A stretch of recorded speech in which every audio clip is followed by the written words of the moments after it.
তিৱা কাউন্সিলৰ অহা 17 ডিচেম্বৰ 2020 চনৰ এই নিৰ্ধাৰিত দিনটোত হ'ব লগা তিৱা কাউন্সিলৰ নিৰ্বাচনী প্ৰচাৰৰ আজি সভাত উপস্থিত থকা আমাৰ শ্ৰদ্ধাৰ ৰাইজ আই মাতৃসকল আৰু মৰমৰ যুৱক যুৱতীসকল, আজিৰ সভাৰ নিৰ্বাচনী সভাৰ আজি সভাপতি ডাঙৰীয়া তথা কঠীয়াতলী ব্লক কংগ্ৰেছৰ উপসভাপতি জ্যেষ্ঠ কংগ্ৰেছ নেতা শ্ৰদ্ধাৰ মণ্টু বৰদলৈ ডাঙৰীয়া, ইয়াত উপস্থিত থকা নামবৰ মণ্ডল কংগ্ৰেছৰ সভাপতি দীপক বৰা ডাঙৰীয়া, কঠীয়াতলী ব্লক কংগ্ৰেছৰ সাধাৰণ সম্পাদক খায়ৰুদ্দিন আহমেদ ডাঙৰীয়া, কঠীয়াতলী মহিলা ব্লক কংগ্ৰেছৰ সভানেত্ৰী মিনু দাস ডাঙৰীয়ানী, উপসভাপতি বচন পেটেল ডাঙৰীয়া মণ্ডল কংগ্ৰেছৰ, মণ্ডলৰ জেনেৰেল ছেক্ৰেটাৰী দ্ৰয় ক্ৰমে অসীম বৰদলৈ ডাঙৰীয়া, জীৱন দাস ডাঙৰীয়াকে প্ৰমুখ্য কৰি সন্মানীয় দলীয় কৰ্মকৰ্তাসকল আৰু আমাৰ 30 নং নামবৰ লালুংগাঁও তিৱা সমষ্টিৰ কেণ্ডিডেট শ্ৰীযুতা শুক্লেশ্বৰী বৰদলৈ বাইদেউ আৰু উপস্থিত ৰাইজ সকলোলৈকে নমস্কাৰ জনাইছোঁ। আগন্তুক শ্ৰীকৃষ্ণৰ ৰাসৰ আপোনালোকলৈ শুভেচ্ছা জ্ঞাপন কৰিছোঁ। আপোনালোকে জানিছে যে আমাৰ ইয়াত তিৱা কাউন্সিলৰ এটা আপোনালোকৰ এই অঞ্চলত সমষ্টি পৰিছে 30 নং নামবৰ লালুংগাঁও সমষ্টি। অহা 17 ডিচেম্বৰ 2020 চনত নিৰ্বাচন হ'ব। আপোনালোকে ভোট দিবলৈ যাব। আমি আপোনালোকক অনুৰোধ কৰিবলৈ আহিছোঁ যে আপোনালোকৰ ভোটটো চিন্তা চৰ্চা কৰি আপোনালোকৰ ভৱিষ্যতলৈ লক্ষ্য ৰাখি আপোনালোকে ভোটটো দিব। এতিয়া কথা হৈছে আপোনালোকৰ অঞ্চলত 8জন কেণ্ডিডেট আছে। ইয়াতে আমাৰ কংগ্ৰেছ দলৰ পৰা শুক্লেশ্বৰী বাইদেউ আছে, ঠিক তেনেদৰে বিজেপিৰ পৰাও দিছে, ঠিক তেনেদৰে এজিপিৰ পৰাও দিছে আৰু 5জনকৈ নিৰ্দলীয় কেণ্ডিডেট আছে। সকলোৱে নিজৰ নিজৰ কথা ক'বলৈ আহিব, সকলোৱে বিভিন্ন ধৰণৰ যুক্তি দৰ্শাব আৰু 17 তাৰিখটো পাৰ হৈ যাব, ভোট হ'ব, কোনোবা জয় হ'ব আৰু কোনোবা পৰাজয় হ'ব। কিন্তু আপোনালোকে এটা কথা লক্ষ্য ৰাখিব লাগিব যে আপোনালোকৰ মূৰৰ ওপৰেদি বহুত নিৰ্বাচন পাৰ হৈ গ'ল। এই নিৰ্বাচনসমূহত বহুত কেণ্ডিডেট আপোনালোকে লগ পালে। সেই কেণ্ডিডেটসকলৰ জৰিয়তে আপোনালোকৰ অঞ্চলত আগতে গত দিনত যোৱা দিনবিলাকত কোনে কি কাম কৰিলে সেই কথাখিনি আপোনালোকে লক্ষ্য ৰাখিব লাগিব। শুক্লেশ্বৰী বৰদলৈ বাইদেউ আমাৰ জ্যেষ্ঠ কংগ্ৰেছ নেত্ৰী বাইদেৱে পঞ্চায়তৰ এটা সময়ত বেয়া দিনত ইয়াত পঞ্চায়তৰ সভানেত্ৰী হৈছিল, ৰাইজক সেৱা কৰিছে।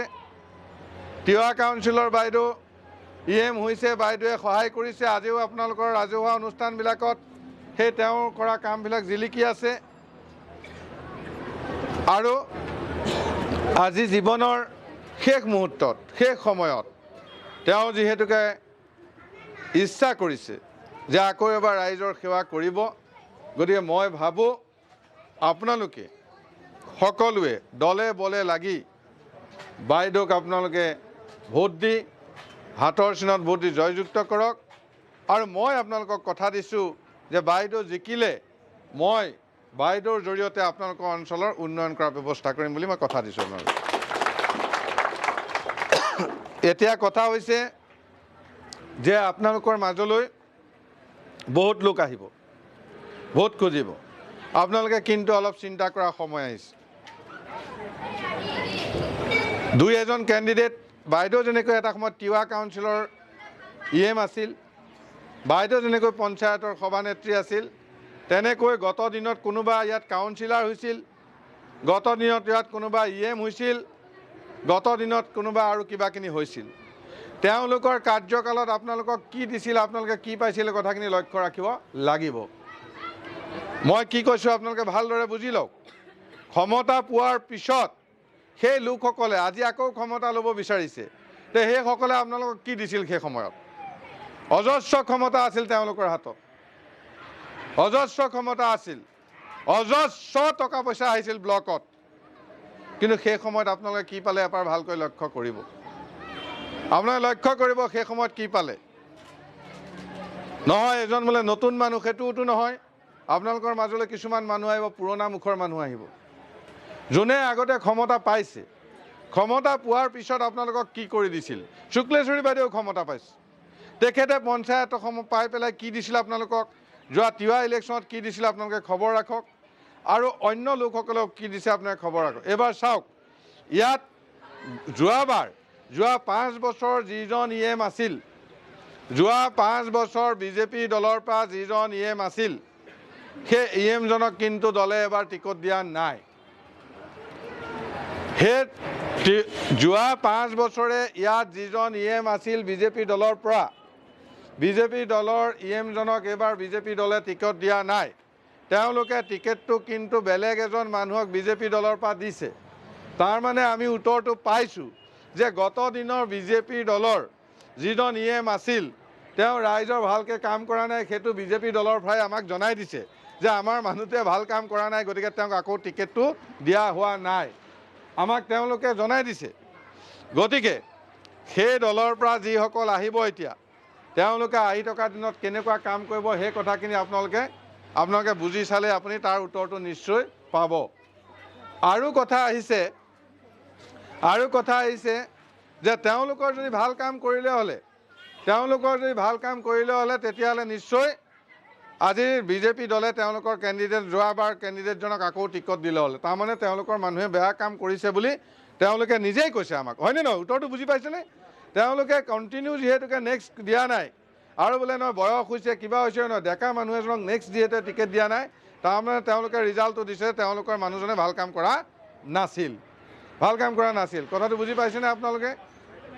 তেওঁলোকে ভাল কাম কৰা নাছিল, এই কথাটো ৰিজাল্টটো ওলাইছে।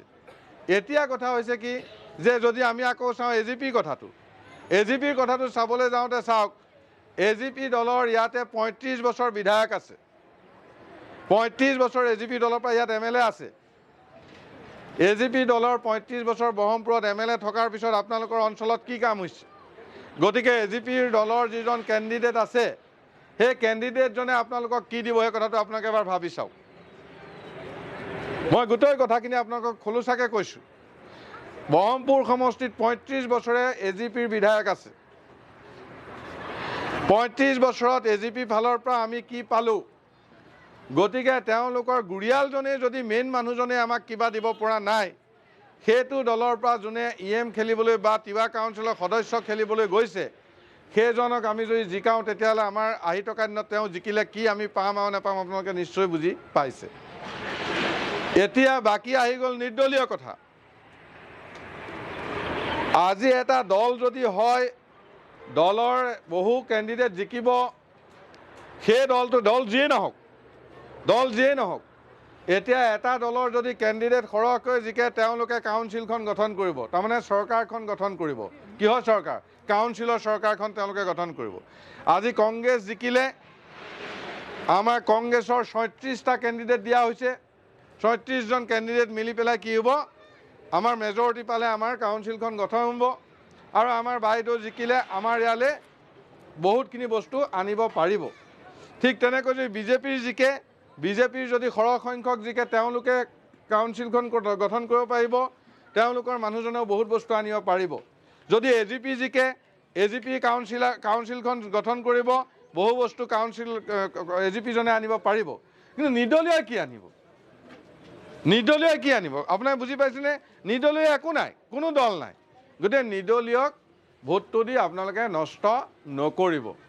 ভোটটো দি পেলাই নিৰ্দলীয়ক ভোট দি আপোনালোকে নষ্ট নকৰিব। এই কথাখিনি মই আপোনালোকক অনুৰোধ কৰিব বিচাৰিছোঁ আৰু আশা ৰাখিছোঁ আপোনালোকে সেই কথাখিনি নিশ্চয় হৃদয়ংগম কৰিব পাৰিছে। এতিয়া কথা হৈছে কি, মই আপোনালোকক কৈছোঁ, আপোনালোকে ভাগে ভাগে আজি এই সভাখনলৈ যে মাতিছোঁ আপোনালোক সভাখনলৈ আহিছে, সেইটোৱে আপোনালোকৰ শেষ দায়িত্ব আৰু কৰ্তব্য নহয়। কিন্তু আপোনালোকে আজিৰ পৰা ইয়াৰ পৰা গৈ এই 15টা দিন, কাৰণ 15 তাৰিখে নিশ্চয় আবেলি 3টামান বজাৰ পিছত আৰু কেম্পেইনিংটো বন্ধ হৈ যাব। 17 তাৰিখে ইলেকশ্যন, যেতিয়া নিশ্চয় 15 তাৰিখে 3টা বজালৈকে আপোনালোকে কেম্পেইনিং কৰিব পাৰিব। গতিকে এই 15টা দিন আপোনালোকে ঘৰে ঘৰে, বেছি ডাঙৰ এৰিয়াও নহয়, প্ৰায় 7,500 ভোট, তাৰ ভিতৰত পুল হ'লে ভোট হ'ব আপোনাৰ 5,000মান ভোট পুল হ'ব। গতিকে এই আপোনালোকে গাঁওখিনি বাছি লওক, এটা এটা গ্ৰুপ কৰি লওক, কৰি আপোনালোকে ঘৰে গৈ মানুহখিনিক বুজাওকগৈ। মানুহখিনিক এই কথাটো বুজাওক যে খানা কোনোবাই দিব, খানা খায়, কোনোবাই প্ৰতিশ্ৰুতি দিব, এই কথাবিলাকত আপোনালোকে ভুল নাযাব। আপোনালোকে যিটো বুজি পাইছে, যিটো দেখা পাইছে, সেই কামখিনি আপোনালোকে কৰক। কাৰণ চাওক, আমাৰ দিছপুৰত আমাৰ 21 চনত আৰু 6 মাহৰ পিছত আমাৰ কংগ্ৰেছৰ চৰকাৰ দিছপুৰত আহি আছে।